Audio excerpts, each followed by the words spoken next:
I think she's being overwhelmed by anger and hate. Pag ang isang tao ay sobrang galit, nawawala siya sa sense of decency sa aking paningin.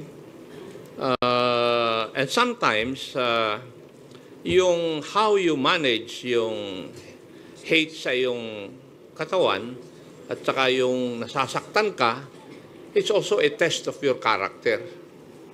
Di ba? How you manage these things, it's a test of your character. So in the case of the Vice President, ay lumalabas po yung flaw sa kanyang character. Kasi natatalo ng kanyang galit. Yun po yung aking nakikita as far as this representation is concerned. Maraming salamat po. Sir, hello po. Parang ang hugot po ni VP Sara, yung ginagawang pagkalkal doon sa kanyang confidential fund, yung paggamit ng pondo ng kanyang office ng Kamara. So ang House of Representatives po ba kayo, magbabago ba kayo or mag-a-adjust ba kayo, maghihinay-hinay ba kayo sa pag-iimbestiga sa kanyang paggamit po ng pondo? Sa ganang amin, the performance of one's duty should be the primordial consideration. Trabaho po namin yun eh.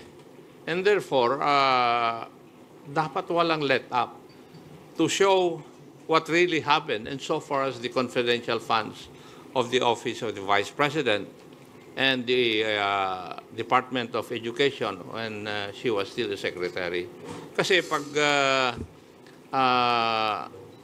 magbibigay po kami ng leeway, hindi po na yata in accordance with our mandate. Ganun po ang paningin namin doon. Okay.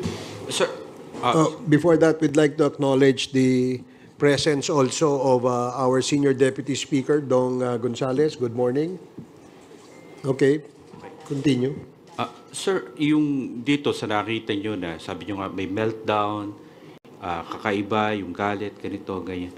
May nakikita ba kayo na parang signs ng psychological incapacity dun sa nangyari kay Vice President dun sa press con niya? I think we would not be in a proper position to determine that. Siguro, it would be recommended that she should see a psychologist or a psychiatrist. Kasi sila po ang expert dito eh. Hindi po kami.